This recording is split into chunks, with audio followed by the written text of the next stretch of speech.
And as that snowstorm continues to draw closer, City of Wheeling officials are preparing for an all-hands-on-deck response. 7 News reporter Brendan McNamara joins us now with how the city plans to keep the roads treated and the public safe. Brendan? Wheeling Operations Superintendent Steve Johnston says the best thing you can do to keep yourself safe is stay off the roads during this storm. However, if you must venture out, he says to use extreme caution and allow plenty of extra time.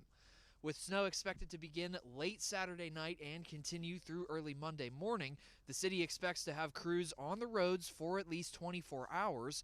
They will be treating the intersections and hillsides along with main roads to prioritize first responders.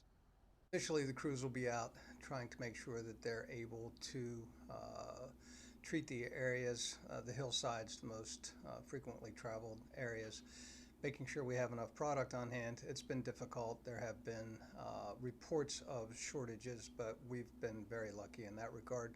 We have a full stock, as much as we can have on hand right now. We'll be treating the streets and the intersections initially, and as the snow goes on, we'll just be plowing some areas and until the snow stops, and then treat those areas as well.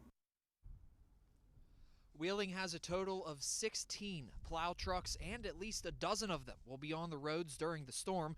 Johnston says freezing rain or sleet could impact the response as well, and with snowfall rates in excess of an inch per hour, roads could become quickly covered again.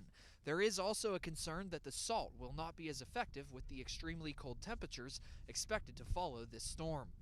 Now, we are emphasizing the need to stay off the roads during this storm, as conditions can deteriorate quickly.